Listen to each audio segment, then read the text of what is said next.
Home health and personal care aides assist people with disabilities, illnesses, and cognitive impairments. Their roles and responsibility depend on the state they work in. Home health aides can provide basic healthcare services to the people they are assisting. This could include checking pulses, taking temperature, and changing bandages. Personal care aides provide non-medical services such as cooking, cleaning, and driving. In this video, we're going to help you answer the question, should you become a personal care or home health aide in 2020? We're going to go over salaries, jobs, and the latest trends. Coming up.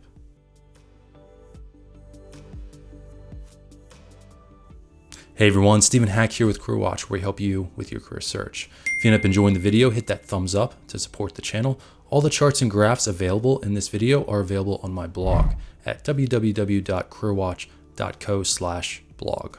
First question people tend to ask is, what kind of money do home health and personal care aides tend to make?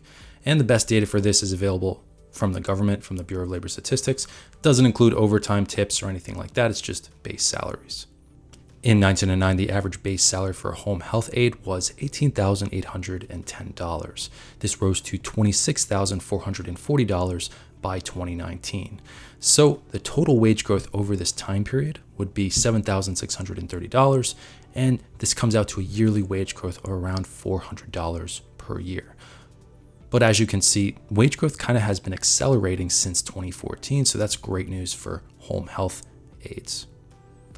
Also notice that personal care aides aren't included in this chart. It's because the government actually didn't combine them into one occupation that they would survey together until 2019.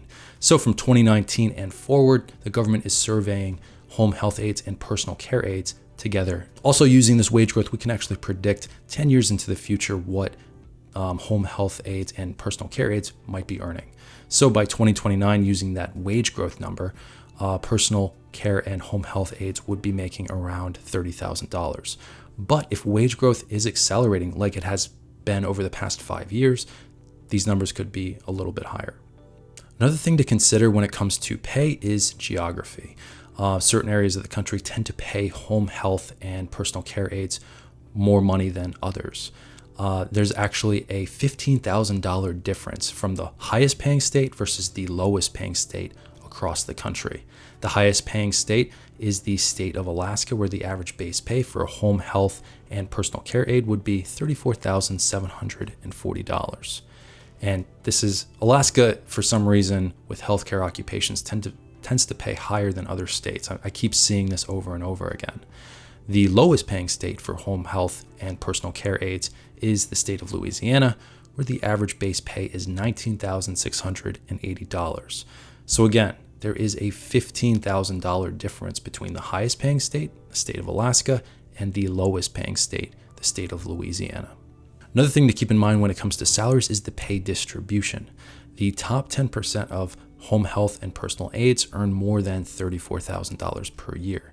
But the starting salary for a home health or personal aide would be around $20,000 or maybe a few $1,000s below that, because that's at the 10th percentile rather than the 0th percentile. As far as comparing the wages among work environments, there really isn't that much difference between the highest paying work environment and the lowest paying work environment on average. The highest paying work environment for this occupation is intellectual and disability facilities, where the average base pay is around $26,000 per year, and the lowest paying work environment for home health and personal care aides is home health care services, with an average base pay of around $25,000. So really not that much difference between the highest paying work environment and the lowest paying work environment. So when comparing the average wages of home health and personal care aides with other occupations, they tend to make less than other occupations. They are out-earned by medical assistants, who make on average around $36, occupational therapy assistants around $62, and physical therapy assistants, they earn around $59,000 per year.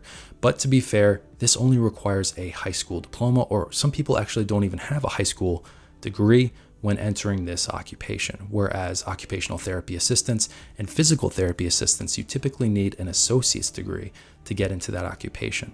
I actually have a video on occupational therapy assistants. This is a great occupation to get into. It doesn't require that much time and money to become an occupational therapy assistant. Feel free to check out my video on this. I think it's a great occupation where you can make more than $50,000 and only requires a 2-year degree.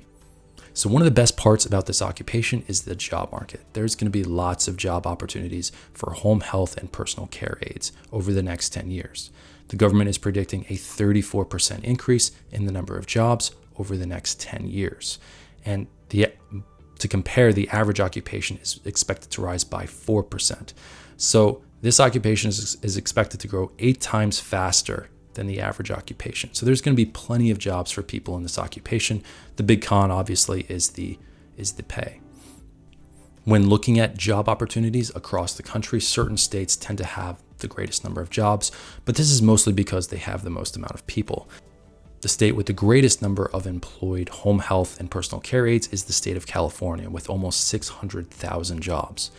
The state with the least amount of jobs is the state of Wyoming. This makes perfect sense. There's not that many people in Wyoming, and California has a lot of people in it. So what does it take to become a home health or personal care aide? Well, it doesn't actually take that much. Some people get into the occupation without a high school diploma, and others graduate high school and immediately enter the occupation. The Bureau of Labor Statistics surveyed the education of home health aides. Only home health aides, for some reason, they didn't survey personal care aides with them in this instance.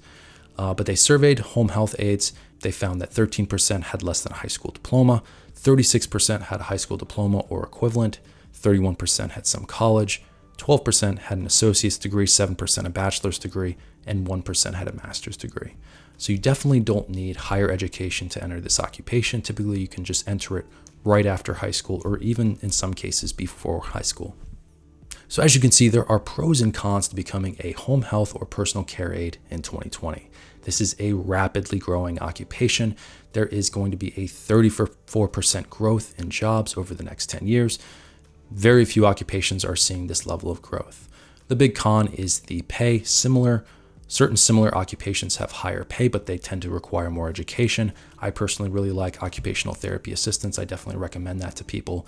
It's a great only requires a 2-year associate's degree to get into, but this is a good occupation as well, has really good job prospects. Are you a home health or personal care aide? What has been your experience? What do you enjoy about this occupation, or what do you dislike about this occupation? Let us know in the comments below. Thanks so much for watching, and I will see you in the next video.